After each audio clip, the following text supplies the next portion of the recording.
네, 음주 뺑소니 혐의로 재판에 넘겨진 가수 김호중 씨. 1심에서 징역 2년 6개월의 실형을 선고받았습니다. 네, 오늘 판결 내용 어떻게 보셨습니까? 박성배 변호사와 함께 자세히 들여다보겠습니다. 어서 오세요. 어서 오십시오. 안녕하십니까? 안녕하십니까? 예, 2년 6개월 실형인데요. 철퇴라고 봐도 되는 겁니까? 어떻게 보십니까?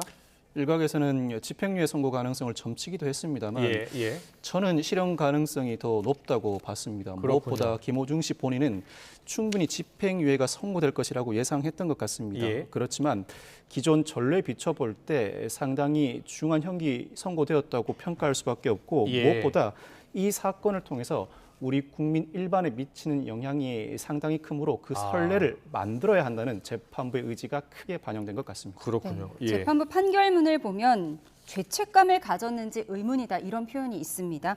판결에서 이런 표현이 자주 나오나요? 죄책감을 가졌는지 의문이다라는 표현은 엄한 처벌을 내릴 때 쓰는 표현인데 야.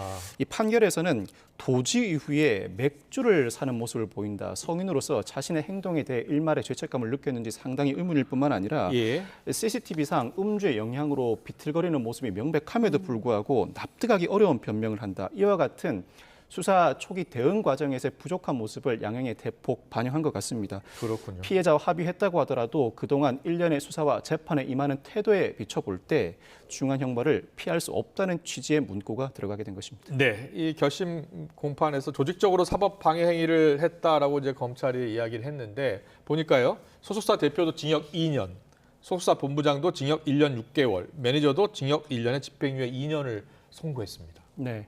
김호중 씨는 특가법상 위험운전 치상, 도주치상, 예. 도로교통법상 사고 미조치 외에도 범인 도피, 교사 혐의를 받아왔고 소속사 대표는 증거인멸 교사 그리고 예. 소속사 본부장은 도로교통법상 음주운전 방조 외에도 증거인멸 혐의를 받아왔습니다. 예. 무엇보다도 이 사건은 교통사고로 사람을 다치게 하거나 차량을 파손한 범죄를 기본으로 합니다. 네. 그와 같은 범죄의 경우에는 경미한 상해를 입었고 무엇보다 피해자와 합의한 이상 집행유예 나아가서는 벌금형이 선고될 수도 있는 사안이었습니다. 그럼에도 불구하고 예. 김호중 씨의 경우에는 범인 도피 교사 혐의가 추가돼 있었고 예. 사실 누군가를 대신 운전한 사람으로 내세우는 이 범인 도피 교사는 실무상 초범인 경우에 벌금형이 선고되기도 합니다. 자, 김호중 씨 혐의를 좀 보여주세요. 그래픽을요.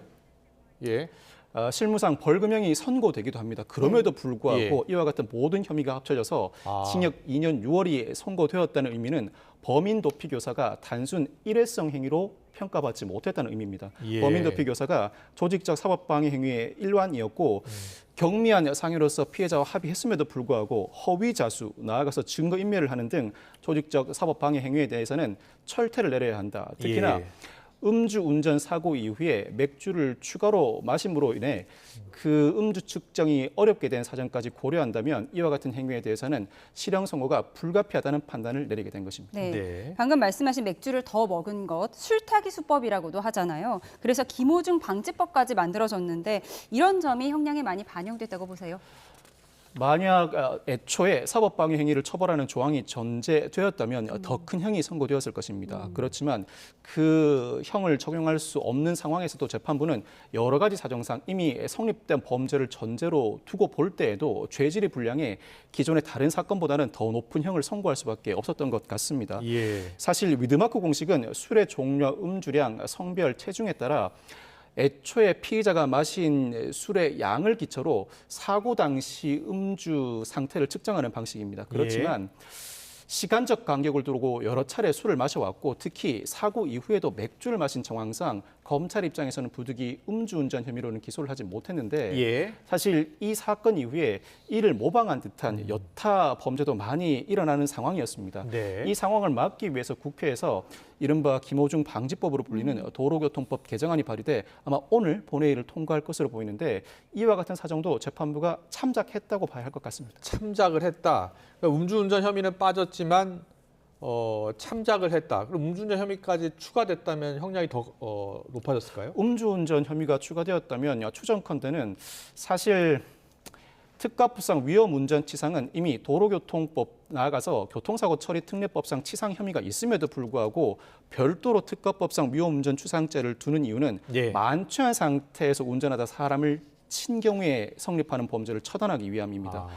특가법상 위험운전치상은 실무상 음주운전 면허 취소 수치인 0.08% 혈중 알코올 농도 이상일 때나 적용하는 혐의라 예. 실제로 음주운전 측정이 가능했다면 면허 취소 수준 이상의 음주운전 혈중 알코올 농도가 책정됐을 가능성이 상당히 높습니다. 예. 이 사정을 재판부도 모르는 바가 아닙니다. 그럼에도 불구하고 현재 수사 실무상 도로교통법 위반 음주운전 혐의로 기소하지 못하는 상황이다 보니 이와 같은 사정을 그동안 일련의 행위, 특가법상 위험운전치상, 도주치상, 범인도피 교사행위 그 죄질 불량성에 일부 포함시켰다고 볼 수 있고 예. 그 죄가 사전에 존재했다면 즉 사법방해 행위를 처벌하는 죄가 사전에 존재했다면 더 큰 형량이 선고되었을 것이지만 아. 그럼에도 불구하고 이와 같은 사정을 일부 양형 가중 사유로 참작했다고 봐야 할 것 같습니다. 네, 예. 여러 양형 가중 사유가 있었는데 김호중 씨가 반성문도 3번을 제출을 했고요. 어쨌든 피해자와 합의도 마친 상태인데 이런 점이 고려는 됐을 거 아니에요?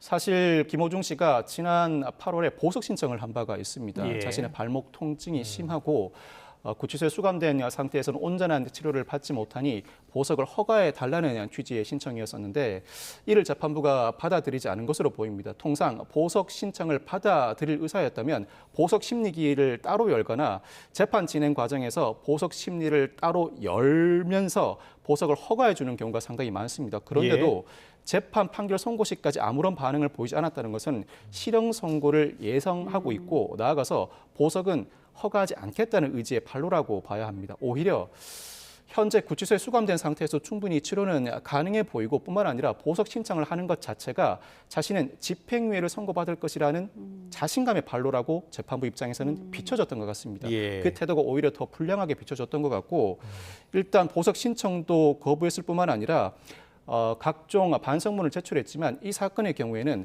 현재 자신이 반성하고 있다는 태도를 온전히 믿기 어렵다는 사정도 참작된 것 같습니다. 그동안 수사와 재판에 임해온 그 태도에 비춰볼 때 예. 실형 선고 나아가서 중한 실형 선고는 불가피하다는 판단에 이른 것입니다. 그렇군요.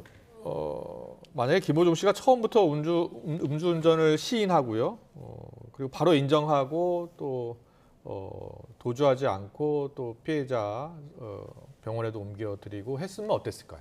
만약 곧바로 음주운전을 시인했다면 도로교통법상 음주운전죄와 교통사고 처리 특례법상 치상 내지는 특가법상 위험운전 치상으로만 기소가 됐을 텐데 예.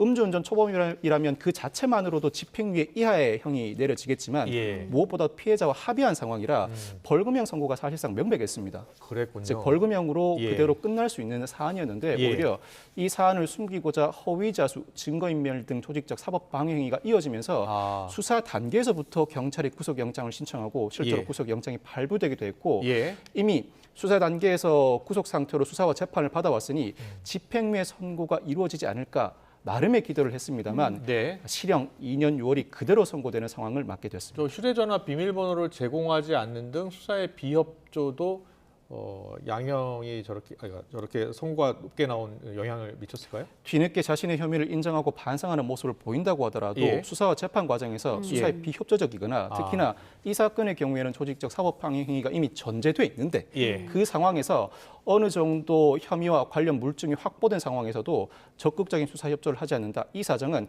뒤늦은 반성과 후회에도 불구하고 양형 네. 가중 사유로 충분히 적용되게 됩니다. 네. 그렇군요. 예. 결국 사건을 덮으려고 하다가 더 강한 처벌을 받은 건데 아직 김호중 씨 공식 입장이 나오지는 않았지만 항소하겠죠? 항소할 가능성이 매우 높습니다. 무엇보다 택시기사 피해자의 상해가 경미하고 합의를 했습니다. 예. 김호중 씨 입장에서는 더 할 수 있는 조치가 없다고 할 만큼 모든 조치를 다 했음에도 불구하고 예. 상당히 중한형이 선고됐습니다. 그렇다면 항소를 함으로써 다른 재판부, 즉 항소심 재판부의 또 다른 판단을 받으려고 할 것이고 예.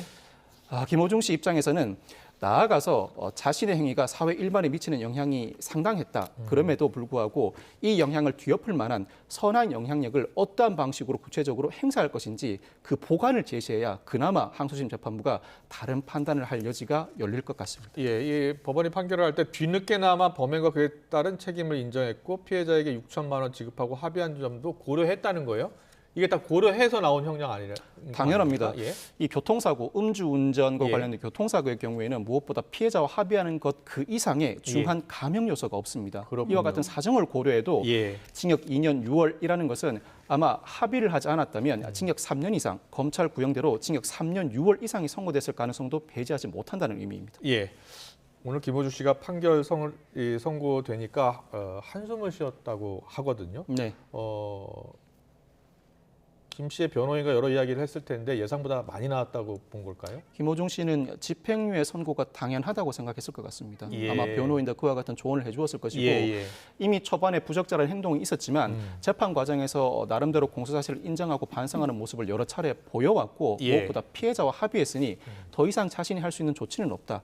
이 상태에서 반성하는 모습을 꾸준히 보여준 이상 적어도 이 정도 상황이라면 특히나 수사 단계에서 구속돼서 6개월 이상 구속 상태로 수사와 재판을 받아왔습니다. 통상 실형을 선고할 사안도 예. 쭉 구속 상태에서 수사와 재판을 받아왔다면 재판부가 이미 실형을 선고해서 복역한 것과 동일한 효과를 거두었으니 집행유예를 선고하는 경우가 상당히 많습니다. 그렇군요. 이와 같은 사정까지 고려한다면 아마 변호인도 집행유예 선고 가능성이 높다고 조언을 해줬을 것이고 예. 김호중 씨 본인도 당연히 집행유예가 선고될 것이라고 예상하고 선고를 들으러 갔는데 예상 외 실형인데다 실형 2년 6월입니다. 앞으로 2년 이상을 더 복역해야 한다는 것 자체로 큰 충격을 받았을 것 같습니다. 예, 알겠습니다. 이 뭐 항소를 하게 되면 검찰도 지금 3년 6개월 구형했기 때문에 쟁점이 되는 사안이 있을 것 같아요. 가장 최대 쟁점이 되는 사안은 어떤 게 될 것 같습니다. 사실 모든 공소사실을 인정한 이상 더 범죄 혐의를 두고 다툴 여지는 없습니다. 그래요? 이 점이 김호중 씨를 더 답답하게 하는 대목인데 예. 그렇다면